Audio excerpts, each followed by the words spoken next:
Hello and welcome. I'm Ijoma Onyaso. Tonight, local residents attack Nigerian real estate agents in South Africa's Turffontein area over allegations that they are hijacking houses. Alarming statistics from United Nations Children's Fund that nearly 50,000 malnourished children in Borno State as a result of food insecurity. Boko Haram leader Abubakar Shekau blows hot again, dismisses claims by Lake Chad Basin military authorities that his forces have been routed. And US considers military action against North Korea if Pyongyang elevates its weapons program's threat.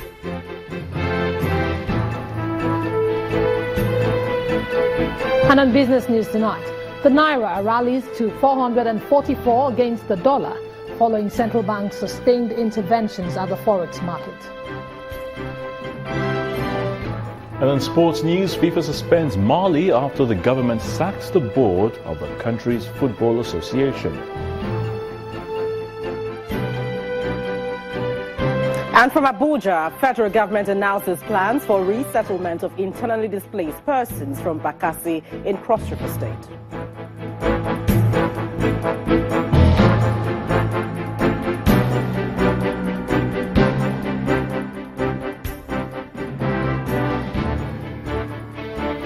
We begin tonight from South Africa, where members of the Nigerian community still live in fear. The latest attack is on Nigerian real estate agents, whom the South Africans accuse of taking their jobs. In hundreds, the South Africans marched into the area where the Nigerians had their offices, pouncing on the structures and shattering glass windows. Our Johannesburg Bureau Chief Betty Dibia now reports. I promise you, this problem is going to continue. And if somebody did warn about this, he spoke too soon. The very next day, his prophecy came true. They want all these estate agents that are actually implicated in house hijackings to vacate the area and do their businesses somewhere else. Because in all these hijacked houses that we've been to, we find that it's either the house has been turned to a brothel or the house is actually harboring the drug lords. I'm not quite sure the Nigerian Minister of Foreign Affairs and that of Interior had boarded their flights out of South Africa on Wednesday when violence erupted here. This is Turffontein, south of Johannesburg, and this time the attacks were focused on the estate agents in this area, most of them Nigerians. If you look at here, there's a lot of damages here, why they are stoning us, using some illegal firearm. But Nigerians came in group and trying to protect ourselves. Some of the real estate agents showed us relevant registration documents showing their businesses are legitimate. To trade as an agent. It's not as if we fly by night. They say we are driving nice cars, we are wearing expensive clothes, getting married to their women. It's by God's grace. We work hard for it. There were about 20 of us here. On real estate and firms there. So they say that all Nigerian firms should close. They say that we are hijacking houses. What we do is that we go to the banks. Banks sometimes when they can't be able to buy, maybe pay their bonds, they will take it from them and sell it back to the people who are interested. So we go to the auctions, we buy these houses, we resell it. So that's the business we do. Some claim they were shot and wounded. The streets seemed calm today, despite the fact that the peace meeting called at the Boyson police station didn't yield much. When we had a meeting with them, I told them clearly, could you kindly identify one property that is being hijacked by a Nigerian? From that day till now, they've not identified any property. So these are mere allegations. I see this as a xenophobia and jealousy. That is what is happening. They want to put us out of business. The South African employees caught in the middle of the fight are worried. As a South African citizen, I was a bit disappointed of what happened. At least they should have, in each and every company that is operating in our country, they should have verified before they take actions. They are threatening to shut down the companies, and there is no employment in South Africa. And this is what is putting food on the table for us and for our children. Government-to-government meetings have been going on this week to resolve the anti-foreigner activities, but obviously the peace message is yet to trickle down. From Johannesburg, South Africa, Betty Dibia, Channels Television News. In the meantime, members of the House of Representatives, who were led by the House Leader, Honorable Femi Gbajabiamila, have met with South Africa's former President Thabo Mbeki in Johannesburg. It's part of a series of meetings to discuss the recurrent attacks on Nigerians and other foreign nationals in the country, and ahead of a town hall meeting with Nigerian citizens at the High Commission in Pretoria tomorrow. Speaking to Channels Television after the meeting, the former President Mbeki welcomed the visit of the Nigerian delegation, saying it will help tackle the repeated attacks on fellow Africans. It was important that they should come to interact with all of these layers of the South African society to address this particular matter, which has been raised about what are these South Africans doing, beating up, killing, and so on, other Africans from other African countries. It was important that the issue should be discussed. That's why I'm saying I was very glad that the delegation came.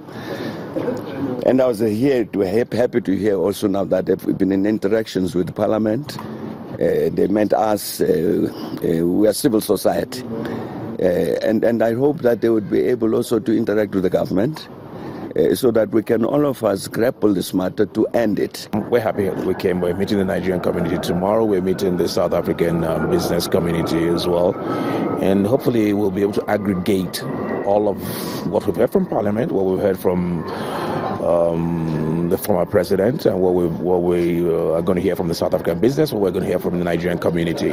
Aggregate all those things, all those positions, and look for possible legislative solutions and diplomatic solutions. Away from the xenophobic attacks, a team from the United Nations International Children's Emergency Fund has been assessing the camps for internally displaced persons within and outside Maiduguri, the Borno state capital. The team, led by UNICEF's Deputy Executive Director Programs and Emergencies, Omar Abdi, said there's a need to take advantage of any opportunity to tackle the problem of food scarcity, even though resources are scarce and there's little time.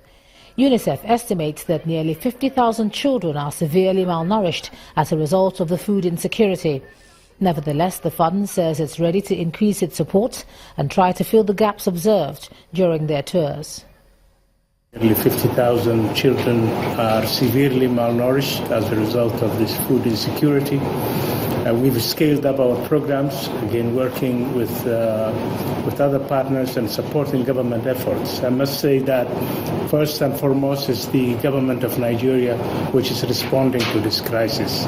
We are here to support the efforts of the government. So far we have scaled up our response, and the nutrition community has reached 12,000 children that are severely malnourished per month.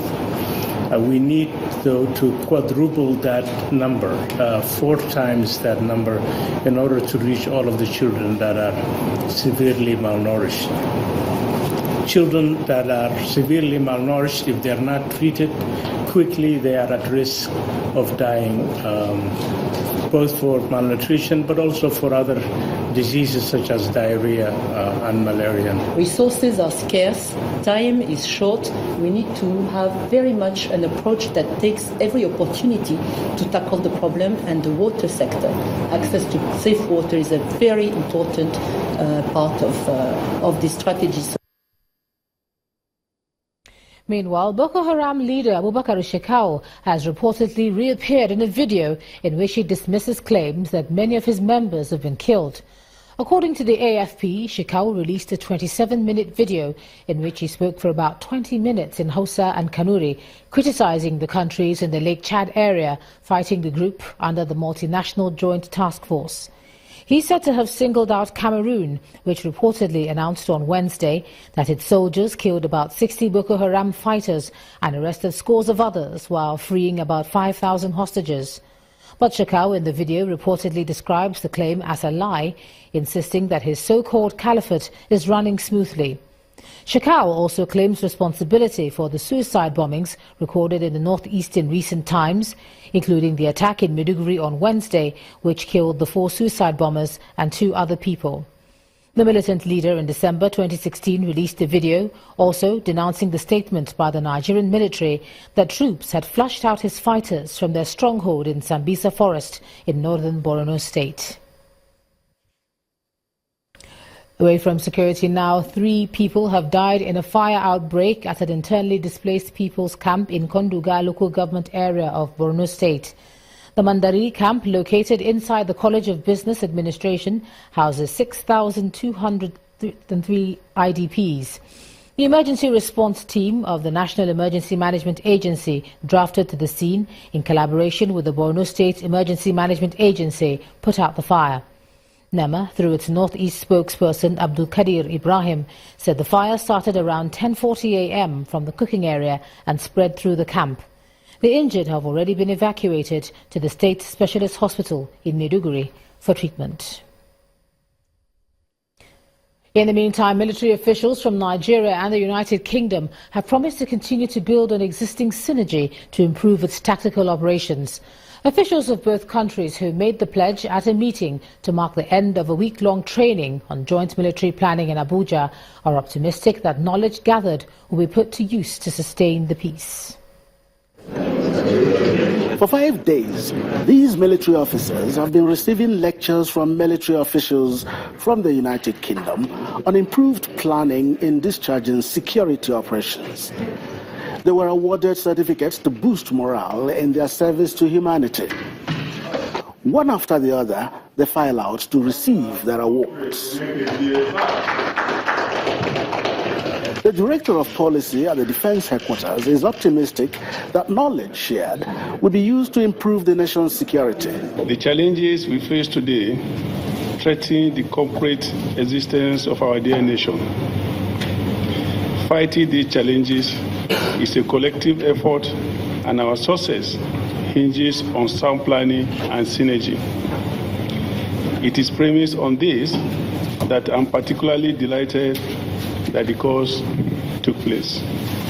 I'm also happy to note that the objectives of the course, which among others included equipping the participants with the skills required for the integration of concepts in the planning stages of joint operations, were attained. There was a pledge for more support from the British government in the areas of training.